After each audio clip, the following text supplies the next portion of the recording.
What is up, guys? Hope you guys are having a good one. As you can see, we actually got this full tier list. Before we even get started, I'm not hiding anything from you guys. You're gonna see everything from the get-go. What's more important is why these units are ranked like this, right? So as a quick cover, in the game we have 4 classes. Basically we have tile converters, detonators, snipers, as well as supports. In general, your converters are going to be more valuable. Detonators and snipers are interchangeable in terms of what is better. It just depends on what you're doing. Snipers are more for large crowds, while detonators are more for big bosses who occupy multiple squares. And then you have supports. Generally they meant there for sustain. The goal of the game is to not only clear the stage, but you should do it while being healthy and also clearing it in a certain amount of time. That is just how it is. That's how you get 3 stars for everything. That's how you do anything. Even Inspired works the same way. That's how you get the rankings. It works the same way. So looking at that, we're obviously going to go in that order, and the most useful units are going to be the ones that are rated higher. So not in all cases, but you'll see sort of what I'm talking about.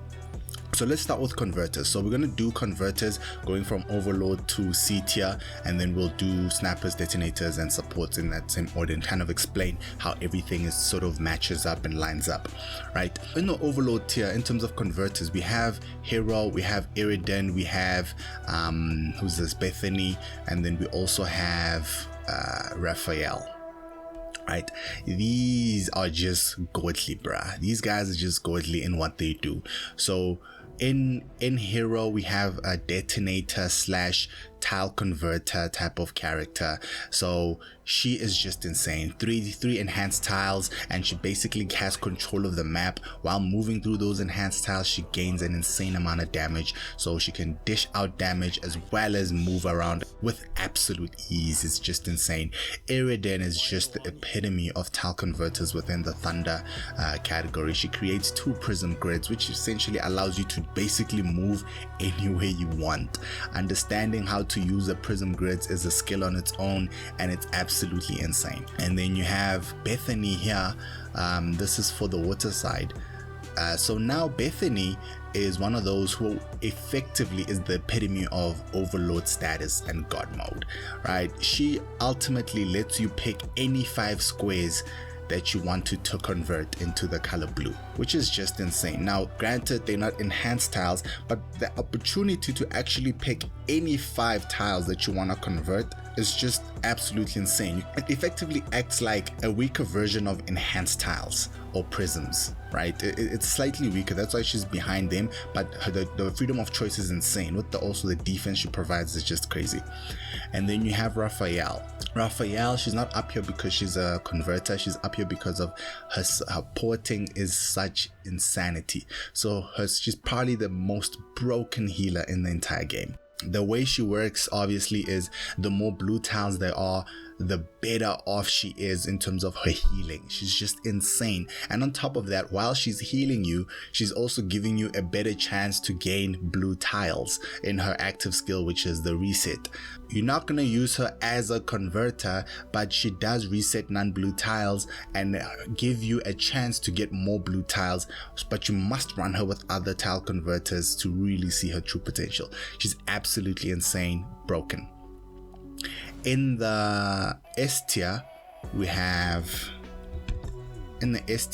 Carleen, we have Maggie, Sakare, Nemesis, and Barton. We have Uriel over here. That is who we have in the S tier. In this category here, we definitely looking at Carleen as OG here. She's just good. First of all, she's a tile converter, but you get a reposition and a teleport with her, which is just insane. Really solid. Anything that helps you reposition while you convert tiles to get you to the perfect spot is just insane. And then you have these guys. So these guys are all cross converters, max range. What makes them really good is that once they fully upgraded, they get preemptive skills, which means from round 1 you can do max range cross conversions while knocking enemies back, which is just absolute insanity. This allows you to get so much space on the field, it's just crazy. And then you have Uriel. Uriel is sort of high A tier, low or really low S tier. The main reason she's up here is just because she puts the burn debuff on enemies, as well as being able to actually increase the attack of fire units. Her conversions, although she can do a global convert, but it's a reset, so it's RNG dependent. Anything that's reset will always have a lower space on the tier list than anything that's guaranteed. Yes, the reset could create an amazing scenario where you can connect multiple things, but it could also create a really bad scenario where you literally could not move, period, right? So it's just too RNG dependent. It's just not all the way there, but her supporting nature sort of makes up for this, and this is probably why she's up here. Similar to Raphael, you'll see that I don't hold too much to their conversions, but their supporting natures is what kind of gets them up there. And then in the A tier, we have Sariel, AC, Gronru, Nikinis, and then we also have Klecken, Faust, Pat, Beverly. We have Sharon, we have Nadine. She's actually a support, but she's actually a tile converter. I'll explain about her later. We have Gabriel, and then we have, let's just double check here. We have Missiony, we have Joni Boom, and then we have, she kind of assists, but let's consider her support because we're mainly just using her for healing, unless you're running her with hero then, but that's a totally different story. Yeah, and also right here, tiny one. So in the A tier, definitely the best converters are the ones who can convert 2 different tiles. And then the second best would obviously be the ones who are converting single tiles. Now, I say the best and second best, but that's not necessarily true. There are scenarios where only being able to convert a single tile is more beneficial than being able to convert double tiles. But similarly, there's just as many scenarios as where you'd have, if you could have converted more than one tile, you would have been in a better position than just converting a single tile. So these are sort of interchangeable depending on the RNG of the stage, which is why it's sort of hard to rate these guys. But ultimately, being able to convert 2 tiles is better than being able to convert 1, right? These guys convert a single tile, but they are able to convert anywhere from 4 to 6 tiles. These guys are able to convert 2 different types of tiles, but anywhere from 4 to 6 tiles as well. Nadine is actually a support. She's a healer, but the fact of the matter is, she converts a single tile and locks it to the color. So even if the enemy changes that color to a different color, as long as the lantern is on the tile, it'll still be yellow. Even if it's red, it's yellow. Don't worry about it, it's yellow, right? That's Nadine. Nadine is absolutely solid. One of the only supports for the Thunder team, and also super good.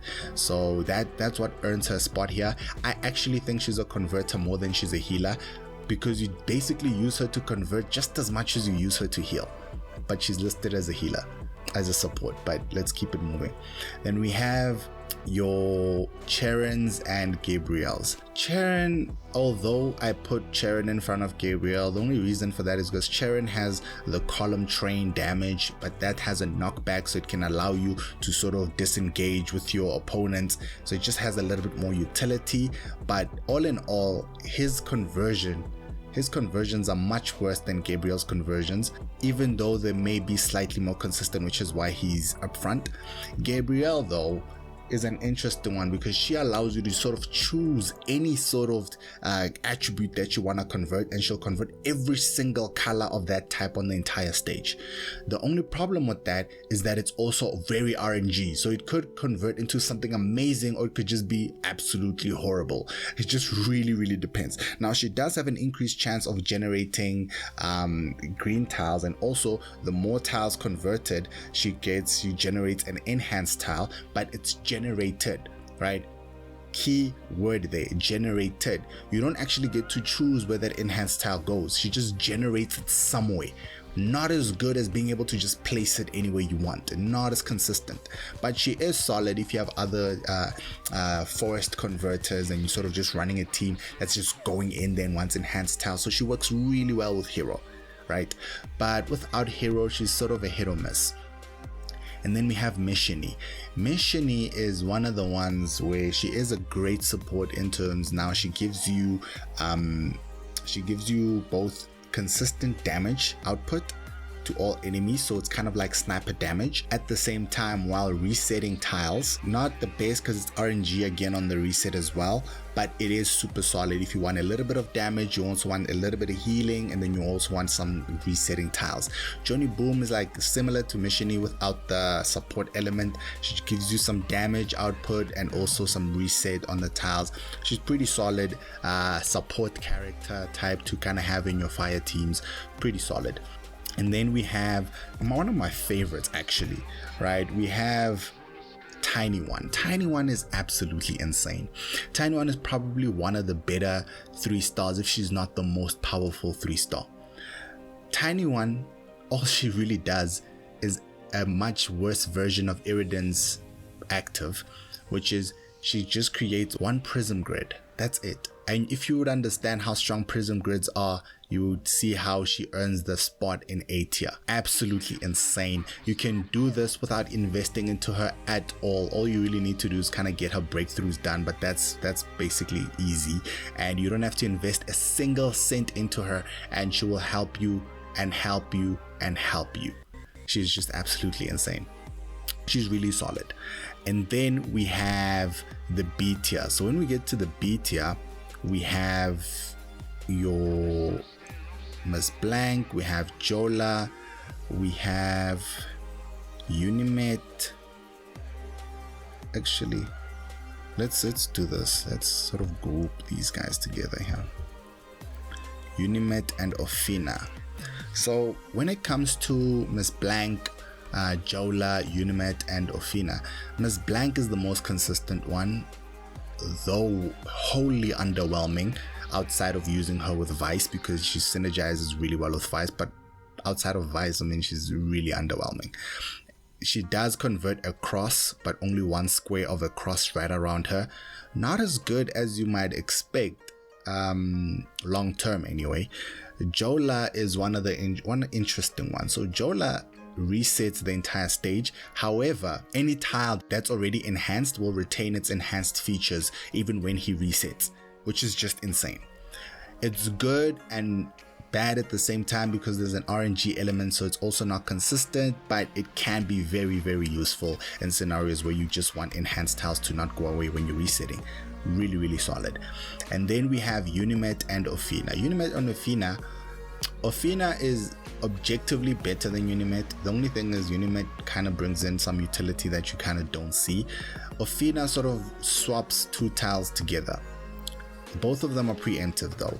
So Ofina will swap any 2 tiles on the map together, while Unimet will just kind of convert any tile to the color she wants, and she'll put either an attack buff or a defense buff or a heal. You know, that's kind of how Unimet is. Both of them are pretty solid. Lay lower on the B tier list just because yes, you will use them, right? But the others above them can actually get more play in a more meaningful way if you were to invest in them, right? That's sort of how I'm looking at that. And then you have, let's go to the C tier. So for the C tier, we have Peppy, we have Eho, and then we have Ansia. Probably one of the more underwhelming 4 stars. The reason I really can't put these guys higher, honestly, these guys, yes, they can teleport, yes, they can do all of that, but there are characters who do this so much better. And you would think for the Thunder side, Eho would be absolutely key and vital, and but not really. Not really. For the most part, if you're running 2 tile converters, you're solid.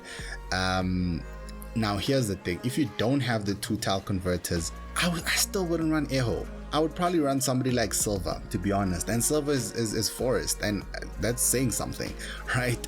I'd run somebody like Silva because he's just more useful, right? Because if you just need the teleport anyway, just use somebody else. I don't know, but she can get some use. She is pretty good, but not enough so to warrant giving her beyond C tier. Peppy's the same thing.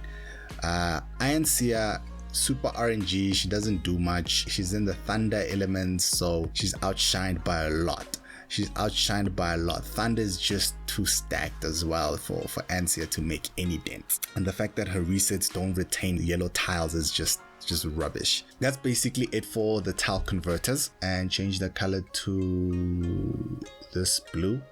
All right. Okay, that's fine. And we'll look at teleporting units. So we'll look at teleporting units. Teleporting units are second to converters, mainly because they allow you to reposition. They just allow you to do more and not get stuck and not sort of deny the laws of physics of the game matchup, right? So you were stuck behind 1 or 2 squares and you couldn't move well. Teleport to a much better spot. That is why teleporters are insane. So for teleporters, again, starting at the overload tier, we have Sharona. Sharona, not much needs to be said about Sharona. Sharona is just OP. Sharona, effectively, once she has her active up, she can teleport wherever she wants and then hit in a 2 cluster radius. 2 or 3 cluster, I think it's a 2 cluster radius.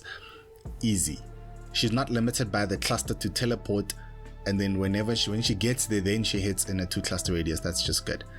Then we have Michael and Megod. Between Michael, Megod on the S tier, and then we have Felici and Korax. Michael and Megod are definitely top tier because they have HP affecting skills. So any character that will cleave HP is just going to be really good. On top of that, they teleport. Michael is slightly better than Megod in the sense that his movement is not gimped, right? Megod's movement is absolutely gimped. The reason for that is just because of how much damage Megod can dish out. So she has to pay for that in terms of how her movement works. So when she gets her ultimate, her active, when she gets her active, she can only move within the cluster of her own attack, while every other teleporter, or most teleporters anyway, can move across the field, which is the same as Michael, Sharona, even Felici can do that. Korax even does that, right? So she has gimped movement, but in exchange she gets a lot of damage output. But all of them have HP related damage boost, which means they do an insane amount of damage. Felici, a teleportation healer, not much needs to be said about her. Probably one of the better healers outside of Raphael, which is kind of crazy because they are both water. You would think another element would get Felici, but it's okay. Fire eventually gets Felici when she gets awakened, so that's good. So yeah, nothing much to be said about her. She's just solid. And then you have Korax. Korax is one of those crazy assassins where he's a detonating assassin with a teleport detonation, where the bigger the area he moves to detonate, the less damage he does. But if he does a smaller area, where he teleports in a smaller area and kind of has the enemy in between that section, the more damage it does, and the damage can get quite insane, right? So that's what we're looking at there. So 8 tier teleports, we have Silva, we have Wendy, we have Rabbi, we have, yeah, that's about it. These guys here, Silva is just absolutely beastly, man. Silva is just one of those who's just absolutely beastly. Not much needs to be said about her. She ignores defense, so she's absolutely crazy. So yeah, Wendy is ReZero. If you ever watch the anime ReZero, that is Wendy. You invest in her, she will not let you down. Wendy can effectively mark a place in time, move around, do whatever the hell she wants to do, and then when she sees like things are getting crazy, or wherever she marked where her feather is has a much better location and more move opportunities, she can just move there, right? She can only have one Wendy's feather up, that's her mark spot at any given time, but it's basically permanent, right? So she can move back there whenever she wants. It's absolutely insane for moving around, repositioning yourself, and sort of getting whatever you want. And the fact that you have a choice to get back into that is pretty good. We'll get back to why the choice is important later on. Once we get down here, you'll see why. Rabbi just allows you basically to move, and then you knock back enemies in a small radius. It's okay. It's okay. Nothing to be said about that. To some extent, Lilium is a teleporter. Mainly the fact that she can basically teleport to It's a quick in and out teleport though. She teleports to a specific location, knocks back enemies in a square, not in a square, in a cross shape, one square cross shape, and she basically teleports right back to where she started immediately. So she's kind of a teleport. Let's leave her in there. And then in the C tier we have Dove. Yeah, just Dove. Dove is a really bad teleporter. He's okay, but he's a really bad teleporter. He teleports and attacks within one cross range. It's just bad. There's too many options for Dove to make any sense.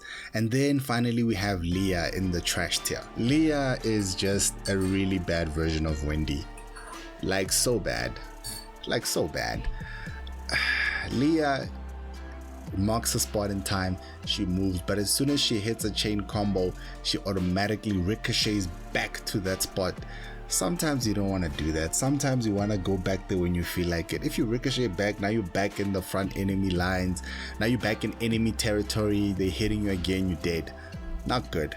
Not good. Very, very not good. It really sucks. It really sucks. All right. Next color. All right. And then now we have the snipers and detonators. We're gonna sort of lump them in together. So when it comes to snipers and detonators, let's start at the overload tier again. So we have two snipers here, which is your Connolly and Schwartz. Top tier.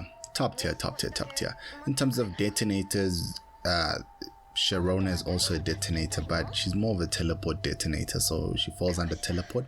But for the snipers, definitely Connolly and Schwartz. Connolly is just good. She just requires a lot of investment, but by the time you do get that, it's a full stage. She has some of the highest damage multipliers in the game, and she basically ignores all game logic and all game physics. She just hits as hard as she hits. Now, she doesn't necessarily do as much damage as Schwartz would, but she's more consistent overall across more enemies. While Schwartz though, even at level 1, this man, as long as the enemy has high HP, he will do insane amount of damage. It's not uncommon to have Schwartz do about 20k damage plus, depending on how much HP the enemy has. It's just insane, and you can do this without actually investing too much into him, if anything at all, right? It's just how his active works. It's just insane. And then on the S tier, so Jonah, Benny and Kuro, Maya, Vice, Leona,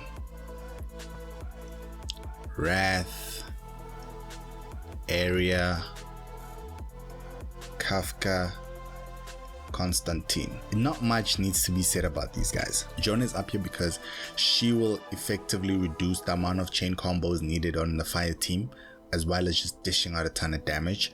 Red and Black is here because she has 2 chain combos built into a kit and has some of the highest damage multipliers in the entire game. Maya, Vice, Leona are here because you can ignore the game with them, right? Leona is good, but I normally don't recommend people go straight into building Leona if you have the option to build Maya, because Maya does what Leona does but better, right? She covers for the fire team as well. So Maya would do for the thunder and fire team. Leona has a niche use in the burn, right? So you can run Leona with somebody like Uriel, but that's very niche. If you want to run the inconsistencies of this and then the burn, and then you basically want to increase your fire team's damage, that's very fire damage heavy, and that does work. But realistically, if you're not focused on the fire team, Leona is probably who you don't want to build. Leona, you probably want to build maybe a Maya. Maya will transition well there. Vice, nothing to be said about Vice, she's just good. And then we have Wrath. So Wrath, Area, they all do the same thing. So Wrath effectively, her skill increases how many times she chain combos you, and a chain combo is a global sniper type of skill that hits about a max of 3 units, if I'm not mistaken, 3 or 4. And then Area sort of just increases her damage output, and her normal attacks and combos would in general just be more. She just has a drawback, but she is immune to damage debuffs, and we haven't totally seen the use for that yet, but maybe higher Inspire we might get there. Kafka probably has one of the highest damage outputs when it comes to 4-star units, purely because her passive stacks up to 99 whenever she moves through yellow grids. So, but attacking clears all stacks. But if you basically stack her up until such a point where for the main guy you actually want to hit, and then you hit that main guy, it's absolutely insane. The amount of damage output you can get from Kafka isn't crazy. Constantine is the same thing, but he's weird because he only attacks a single target, but he attacks that single target very well and very, very hard. So that's the thing about Constantine. So in the A tier, we're looking at Robin and Dana. Although these are hybrids, because upgraded they will be able to give you converted tiles where the enemy is standing, and especially against enemies who occupy more than one space. That means that if they occupy 4 spaces, you hit them, all 4 spaces turn into the color respectively, forest or thunder. Really, really good, but it is kind of hard to get. Well, Robin you can't get in game at all for 6 months. Dana, I don't know how many people have actually pulled Dana, which is interesting, but she is in the pulls. And then you also have Cascuta here, and then we have Kuma and Pengi, Patty and Patsy, Nails, and all these guys, which is Brock, Tessa, Jane, and Lester. When looking at all of these guys, not much needs to be said about these. These guys are detonators. They're great against bosses. Detonator great against bosses. Detonator great against bosses. All 4 of them are in the same boat for different elements. Nails is an insane damage dealer in exchange for HP. You have to invest a lot into him though for him to get really, really good. Cascuta is essentially almost can give you God mode effectively for 1 unit, as long as that unit only occupies 1 square, which is why she can't get any higher than A tier. She'll do a ton of damage to that 1 unit, as well as move it to wherever you want in a radius. You have Brock and Tessa. Let's separate this. Brock and Tessa will manipulate, so Brock will pull the entire stage towards him. Tessa will pull any one particular direction towards her. Jane is basically the baby version of Megod, but you have to invest a lot into Jane to even see that, like, even a slither of hope. Like, she's just much harder to use because she doesn't have a teleport and things like that. So you have to really invest into her, kind of build with her in mind as well. So she's not really the best, which is why she's kind of lower on the A tier, but if you do go into it, you'd still get value out of her, which is why she's still A tier. Lester, same thing. You kind of really have to commit here, running somebody like Odie as well, have that poison damage, but Lester herself can really dish out consistent poison damage as well. But she's very big brain, where you have to plan out your movements, but with enough investment she can do quite a significant amount of damage, but she is much slower overall as well. On the B tier, we have White Dwarfs, we have Seleucid, we have Kogon, we have Chandra, Chainsaw Rick. Not much to be said about any of these. So White Dwarf can pull enemies on a single row or column, but 1 column each, 1 column or 1 row.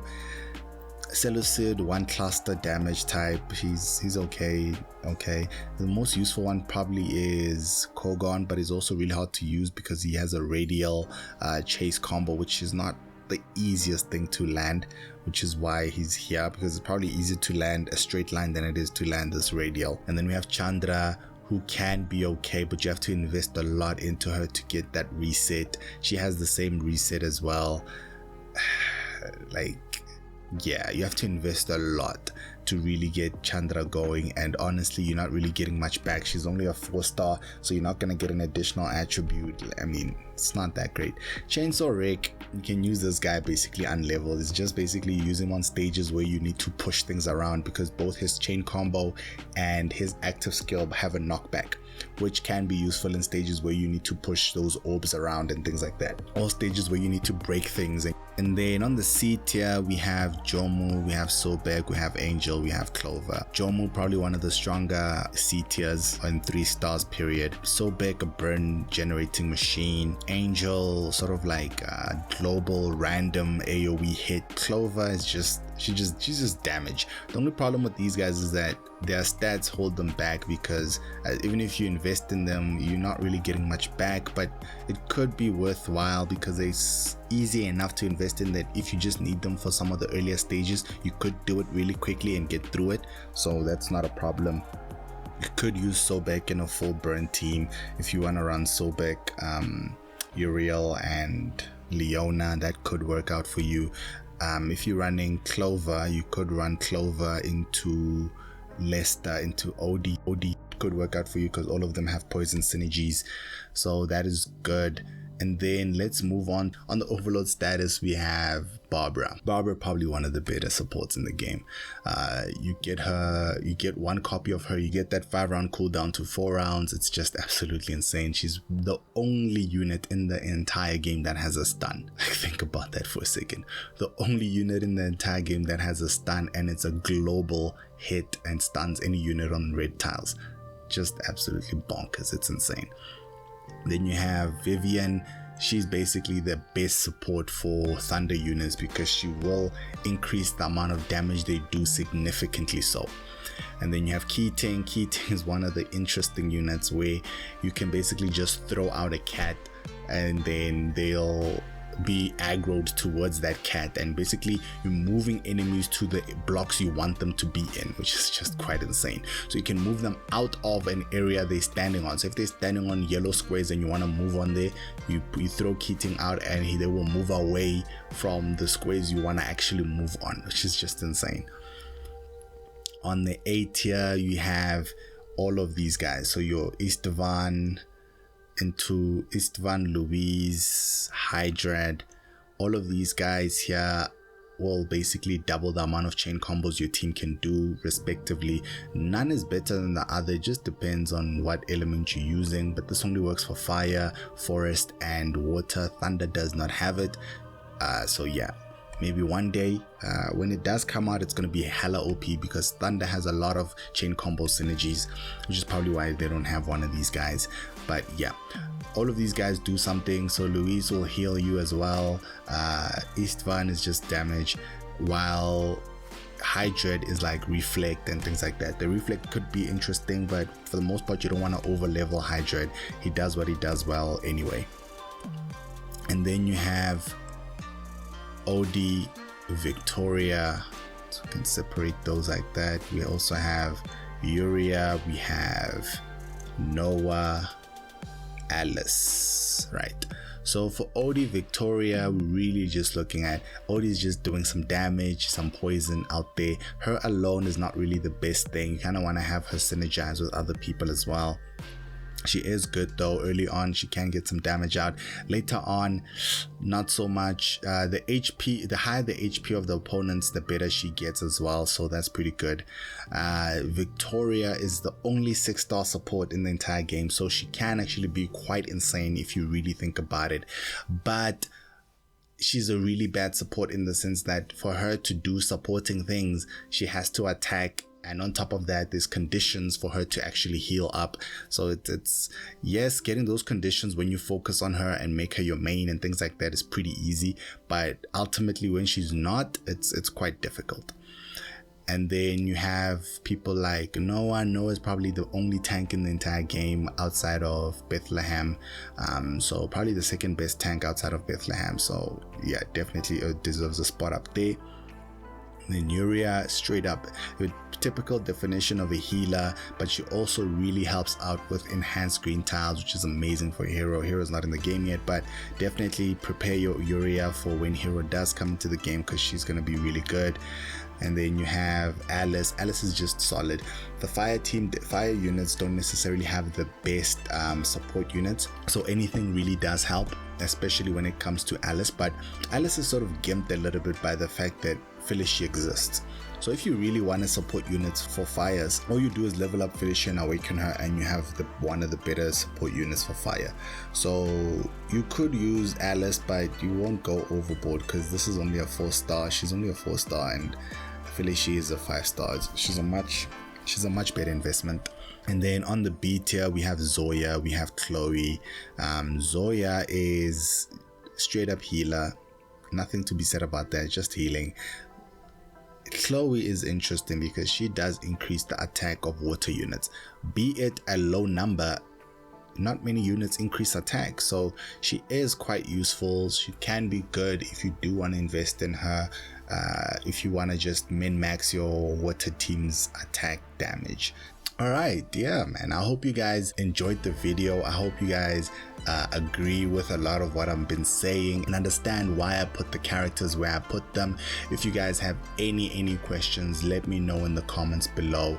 If you guys want the actual tier list itself without these gibberish stuff on it, go ahead into my Discord. Again, it is my opinion, so we are gonna differ. If we do differ, let me know where you are changing it and what you think is the better option and what's your reasoning. And if it is, hey, I'm not opposed. This is version 1, so in a later version, if yours makes sense and I've had time to test out the theory that you are mentioning and I find it more valuable than what I've been using now and what I've tested, then definitely will include that and make an amendment and say, okay, this is that, and we'll keep it moving, right?